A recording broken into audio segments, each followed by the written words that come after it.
sometimes you come across those par trees that you have to drive.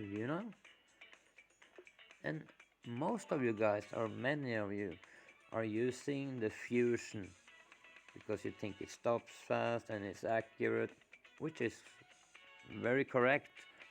But from now on, I want you to try and switch it up a little bit. Try the holy driver. Why am I telling you to use the holy driver? Because the ball guide on the holy driver on my club, it's a level 7, and the ball guide is 92. That's 92%, so I can almost see the entire shot, and the last 8% is pretty easy to guess, yeah? Because the line, when it's sort of like if you see 50% of the ball guide, it's a little bit difficult to guess the last half, yeah? If you see 80, you can a little bit more easily guesstimate the last 20%. But if you have 92%, you almost have the full picture, yeah? And when you set it up, full backspin, adjust for the wind,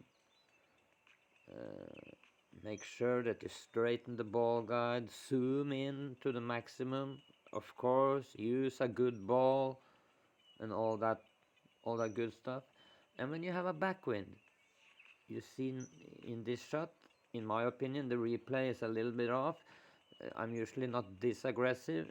It's usually a little bit more back because the ball guide is a little bit off on the replays. And then you adjust for your win in a very precise manner, meaning you have your rings at a very large size, large enough so you can do point 1, point 2 very specifically movements, and you want to be very precise when you move it too. The Holy Driver is a very neglected club. It's has the most rollout, topspin, so sometimes it goes longer than the Fusion and the RB, depending on the terrain. But anyways, when you do your pull, make sure that you are precise.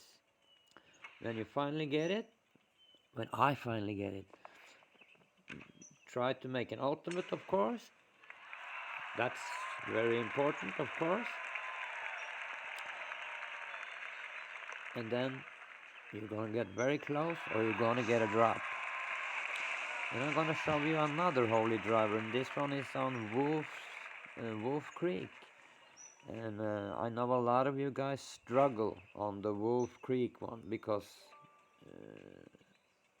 often at times it's between clubs and the ball sometimes isn't strong enough, stuff like that. So you have to switch balls. You have to study it a lot. You have to know how to play it, so to speak. So again, we're on. This is a part 3, yeah, because this is a part 3 video. And when you want to try to make hole-in-one with a driver, which is very rare, but it happens. And when it happens, it's very important to know which club is the best one. And in my opinion, it's definitely the holy driver, because it's a precise club. You can stop it pretty fast.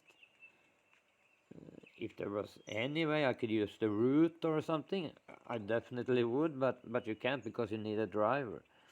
And if you need a driver, the holy driver is the club.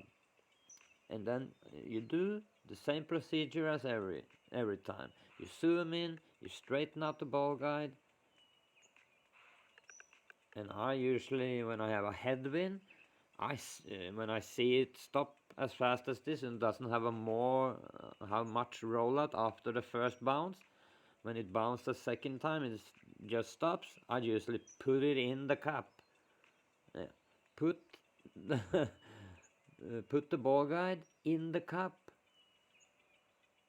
and then do your adjustment.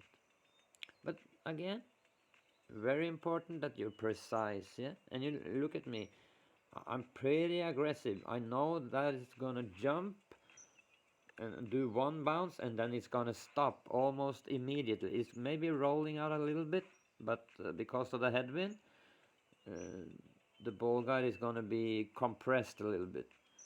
So that looks nice. Do your pull. Let's see what happens. If you make shots like this, yeah, because not many people make these shots. And if you can do it every once in a while, yeah, it'll serve you well. And if you need to use some lines on the screen to help you do this, please do. You see, I'm struggling a bit because I'm using my finger, yeah, so it's difficult to see sometimes where you're moving it. Even if you're not perfect, if you set it up correctly, look what happens. At this time, I do not hit the ultimate, but because I'm using a good ball and it was so close, it negates it and it drops anyways. So okay guys, that's it for me. The Holy Driver on part 3, if you need to use it, I can recommend it wholeheartedly. It's probably the driver I have most hole-in-one with. Yeah, I definitely think it is. And I got a lot of drops, guys. Just now on the Arnold Palmer one, the last one, I have stacked up my inventory slot. Okay, until the next time, I'm gonna show you my clubs, yeah? My clubs, level 7, driver, root, Bigfoot, level 9, Iron Eagle I just have there because it's better to have the Iron Eagle behind the Bigfoot rather than the Spectre. The Orca, I rarely use it because I normally use the Adobe. But okay, here's my clubs. Starting to get okay now. Still a little need more lightning rod and Pegasus and Hellfire and stuff. El Capitan, yeah, but it's coming along nicely. Until next time, guys. Have a great day or evening, perhaps. Yeah. Bye bye.